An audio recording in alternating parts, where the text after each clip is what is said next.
the alliteration. Alliteration means repetition of consonant sounds or words at the beginning of the word in a sentence. Look at the fourth line of the text, from hedge to hedge about the new morn made. Here, morn made. M and M repeated 2 times, and M is a consonant, so here it is alliteration. So here is the explanation of the first 4 lines of the poem. The poetry of earth is never dead. When all the birds are faint with the hot sun and hide in cooling trees, a voice will run from hedge to hedge about the new morn made. In these lines, poet mentions that the music and beauty of the earth never dead. Music and beauty of the nature that is everlasting. When all the birds stop singing because of scorching heat of the sun and hides themselves in the shade of cooling trees, at that time one can hear the voice of the grasshopper from hedge to hedge around the freshly cut grasslands, that is meadows. So the explanation of the next 4 lines, that is the grasshoppers, he takes the lead.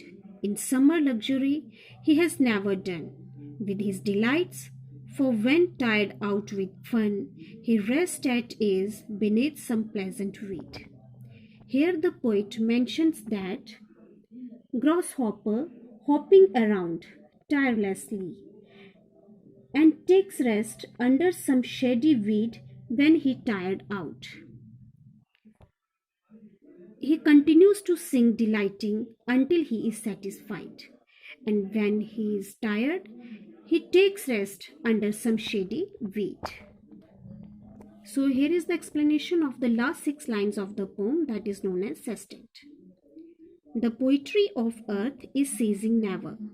On a lone winter evening, when the frost has wrought a silence, from the stove there shrills the cricket song, in warmth increasing ever, and seems to one in drowsiness half lost, the grasshoppers among some grassy hills.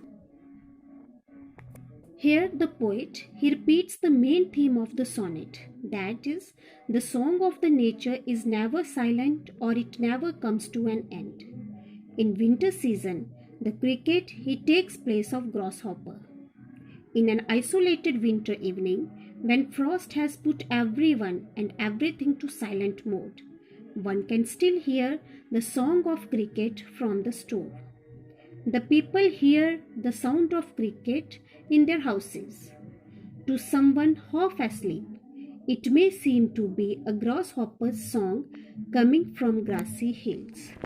So, through this poem, the poet, he gives us a message that life goes on during the extreme conditions, and there is always someone to create some music and joy.